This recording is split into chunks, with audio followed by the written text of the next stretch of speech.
लेकिन सुरेश का केवल केस कोई आइसोलेटेड केस नहीं है दोस्तों, यह एक highly organized sophisticated criminal network है जिसे हम बेगर माफिया का नाम दे सकते हैं। भारत में ऑर्गेनाइज्ड बैगिंग एक 1.5 लाख करोड़ की इंडस्ट्री है जिसमें लाखों लोग खासकर बच्चे और महिलाएं शामिल है।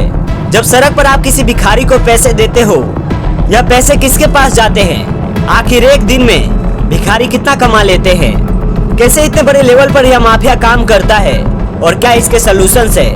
आइए जानते हैं इस पूरे मुद्दे को गहराई से डिजिटल डिटॉक्स इंडिया के इस वीडियो में। सबसे पहले हमें समझना होगा कि यह कौन लोग हैं जो भीख मांग रहे हैं और यह भीख मांग क्यों रहे हैं। 2021 में इंस्टीट्यूट फॉर ह्यूमन डेवलपमेंट और दिल्ली सरकार के डिपार्टमेंट ऑफ सोशल वेलफेयर ने एक रिपोर्ट निकाली थी। इस मुद्दे पर एक बड़ी डिटेल्ड एनालिसिस करने के बाद उनके सामने आया कि भीख मांगने के पीछे 2 कारण होते हैं जो कि प्रमुख और कॉमन थे। पहली मजबूरी और दूसरा चॉइस। ज्यादातर लोग जो भीख मांगते हैं उनकी मजबूरी के कारण उन्होंने भीख मांगना शुरू किया। लगभग 62% लोग गरीबी के कारण, 45% लोग बेरोजगारी के कारण, 24% लोग बुढ़ापे डिसेबल्ड होने या बीमार के कारण, 6% औरतें विधवा होने के कारण और लगभग 3% लोग ड्रग्स या नशे के लत के कारण भीख मांगते हैं। कोविड-19 में लॉकडाउन की वजह से काफी लोगों की नौकरी जाने की वजह से काफी लोग बेगिंग की ओर धकेले गए हैं। कुछ लोग ऐसे भी हैं जो बाय चॉइस भीख मांगते हैं, यानी उनकी किसी प्रकार की मजबूरी नहीं है। वो भीख इसलिए नहीं मांग रहे हैं क्योंकि वह मजबूर है, वह इसलिए भीख मांग रहे हैं क्योंकि वह ये करना चाहते हैं। करीब 12% लोग भीख मांगने वाले लोग इसे इजी मनी कहते हैं। 7% लोग आदत की वजह से यह कर रहे हैं और 6% लोग हेरिडिटरी भीख मांगते हैं।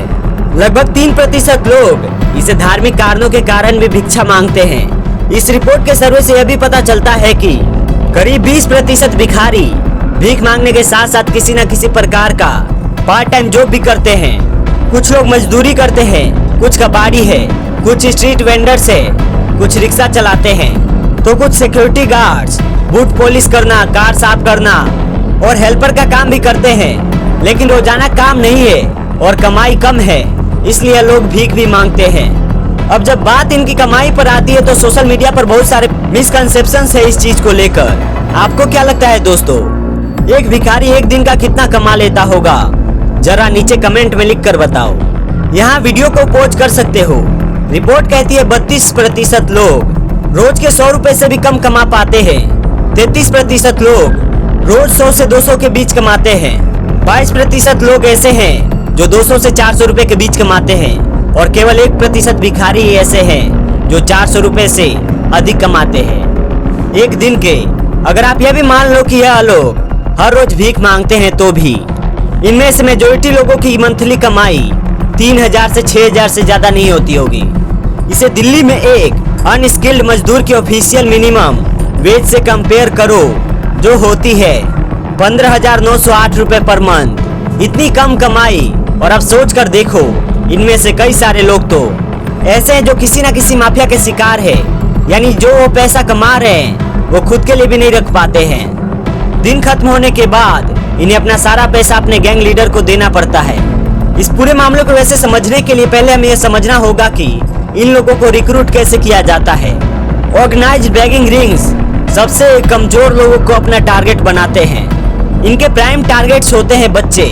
बहुत से बच्चों को किडनैप किया जाता है, उनकी ट्रैफिकिंग की जाती है, यहाँ तक कि गरीब परिवारों को झूठे वादे करके उनके बच्चों को माफिया को बेच भी दिया जाता है।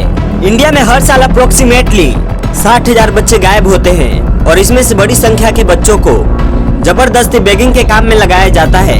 कुछ गैंग्स तो अक्सर बच्चों को रेंट पर भी ले लेते हैं उनसे भीख मंगवाने के लिए। डेस्परेट गरीब पेरेंट्स जिनके पास और कोई कमाई का जरिया नहीं रहता, वो अपने बच्चों को रेंट पर दे भी देते हैं कुछ पैसों के बदले।